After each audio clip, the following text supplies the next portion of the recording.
Say neural network, deep learning, AI, all you want. Show a model one cat photo and it labels cat forever after. Nobody wrote that rule.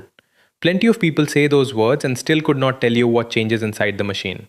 Knowing the words, not the mechanism, is what keeps this feeling like magic. By the end, you understand deep learning. 11 concepts, each existing because the last one broke. Skip one and everything after stops making sense. So, where does this actually start? Not with math, not with a network. It starts with data.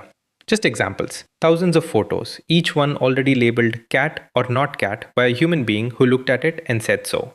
That's it. That's data. Raw examples paired with the correct answer, sitting there waiting to be used. Here's the thing people skip past. Data alone does nothing. A folder of 10,000 cat photos sitting on a hard drive isn't learning anything. It's just photos. Something has to look at each one, take a guess, and get told whether it was right or wrong, over and over before any of it means anything. And this is where most explanations wave their hands. The model learns from the data. Like that sentence explains itself. It doesn't. Because here's the problem. Data creates the moment you look at it closely. A photo of a cat isn't one thing, it's millions of individual pixel values: fur, background, lighting, the couch it's sitting on. So, which of those millions of values actually matter? Data alone can't tell you that. The answer is someone decides. Not the data. A person or a process picks out which of those millions of pixel values are worth paying attention to. Those chosen signals are called features. A feature is just a measurable property you've decided matters. For a cat photo, that might be ear shape, the ratio of whisker length to head width, the texture pattern of fur versus fabric. In classic machine learning, a human sits down and hand engineers these. Literally decides, check for pointed ears, check for round pupils. The same way you describe a car by headlight shape or grille width instead of every bolt on it. Notice what just happened. The million pixel problem from a second ago just shrank down to a handful of numbers that actually matter. Ear shape, fur texture, whisker ratio. That's the whole point of a feature. It throws away the noise and keeps the signal. But picking good features is still guesswork by hand. Someone has to be right about what matters. So once you've got these features chosen, what actually takes them and turns them into a guess? That's the next problem. Something has to take those features, ear shape, fur texture, whisker ratio, and turn them into an actual guess. Cat or not cat? That something is called a model. A model is just a function. Feed it numbers in, it spits a number out. That's genuinely it. An input goes in one side and output comes out the other.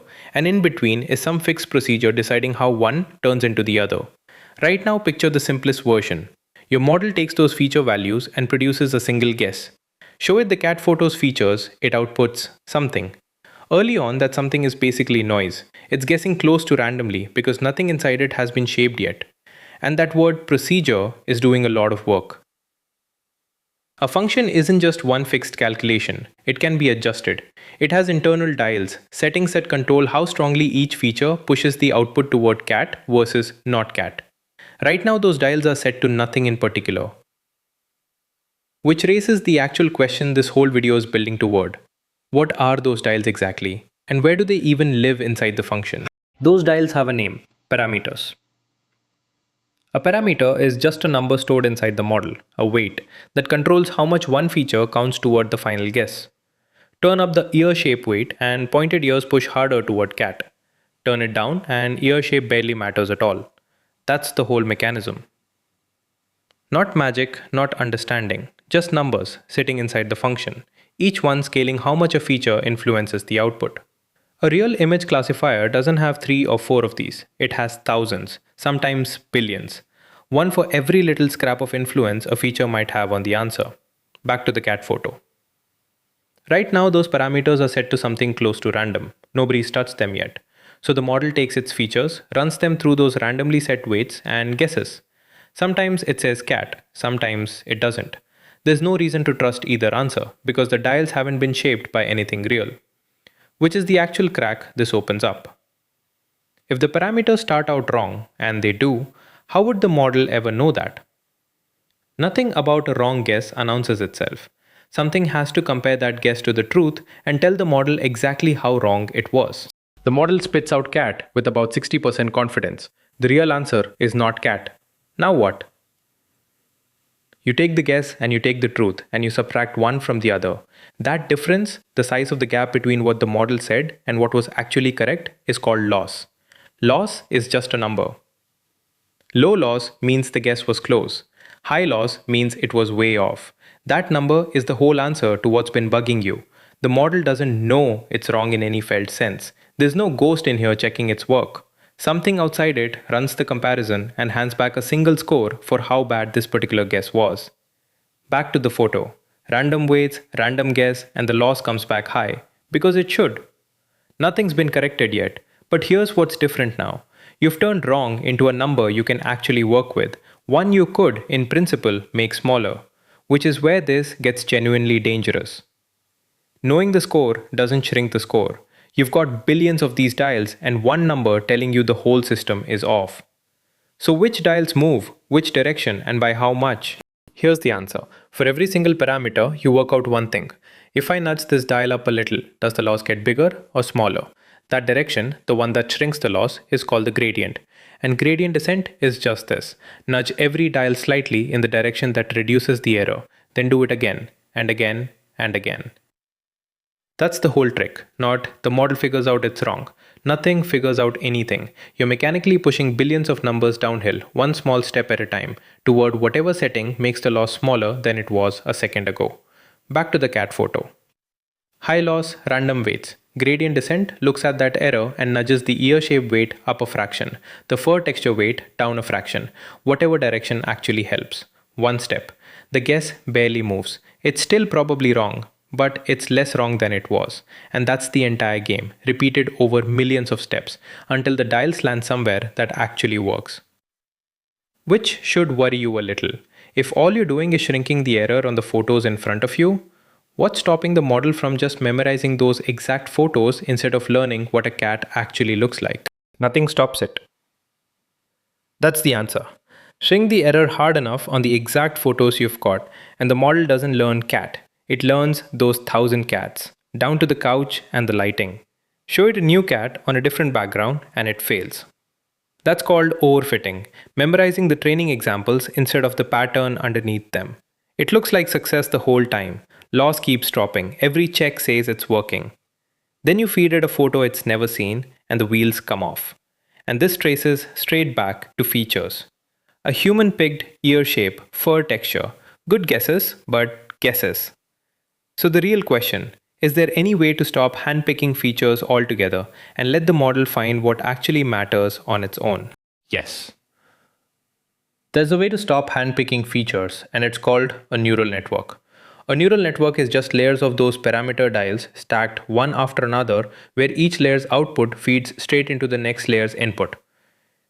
Instead of a human deciding, check ear shape, check fur texture, you let the first layer look at raw pixels and find whatever small patterns reduce the error. Maybe that's edges. The next layer combines those edges into shapes. The next combines shapes into something like ear or paw. Nobody wrote any of that down. It fell out of the same gradient descent you already know, just applied layer after layer instead of once. Back to the cat photo. No more hand-engineered whisker ratios. Raw pixels go in the bottom and the stacked layers build their own features on the way up. Then the top layer turns those into a guess. Same loss, same nudging the dials downhill.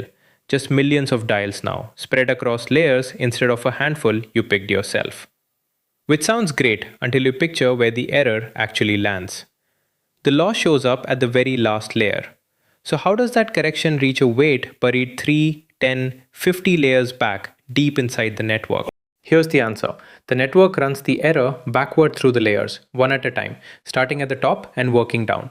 At each layer, it works out exactly how much that layer's weights contributed to the mistake, then hands a corrected error signal to the layer below, and the layer below that, all the way to the very first one. That backward pass, layer by layer, has a name: backpropagation. It's the same nudge the dial downhill trick you already know. Backpropagation is just what makes that trick reach every layer instead of only the last one. Without it, only the top layer would ever learn anything. Everything buried underneath would sit frozen at its random starting values forever. Back to the cat photo. The top layer says not cat. loss comes back high, and backpropagation carries that error down through the shape layer, down through the edge layer, correcting weights at every stop along the way. One pass through the whole stack, and the model's guess moves. Barely. It's still probably wrong. But now, every layer got corrected, not just the last one. Which is the part that should stop you cold? That's one photo, one pass, and you already need one correction per layer per weight. Multiply that by billions of weights and millions of photos. How does anyone actually compute all of that fast enough to be useful? You don't compute that by hand. Nobody sits down and works out billions of individual corrections. That's a job of automatic differentiation, and it's the actual mechanism running underneath backpropagation. Here's a plain version. Every operation the network performs, every multiply, every add, every squish through a nonlinearity, gets tracked as it happens, in order. Automatic differentiation then walks that exact sequence backward, applying one simple rule from calculus at each step, and out the other end comes the precise gradient for every single weight. Not approximated, not guessed, exact. Before this existed, people tried computing gradients by hand. Too slow, too error prone at any real scale. They tried nudging each weight slightly and remeasuring the error. Numerically shaky, and it falls apart with billions of parameters. They tried writing out the full symbolic formula. The expression explodes before you finish one layer. Automatic differentiation is the thing that made none of that necessary. Back to the cat photo. That one backward pass through edge layer, shape layer, guess. Every correction in it was produced this way, automatically, in one sweep for every weight at once. That's the whole answer to how backpropagation scales. Which raises the real question. If exact gradients are just solved, a mechanical step you never think about again, what happens when you stack this machinery into layers far deeper, far more abstract than edges and shapes? What happens is you get deep learning. That's the name for exactly this, stacking many layers of those weighted connections on top of each other, so the whole system builds its own hierarchy of features instead of stopping at edges and shapes. The word deep is in marketing. It just means many layers deep. Here's what that hierarchy actually looks like once it's running.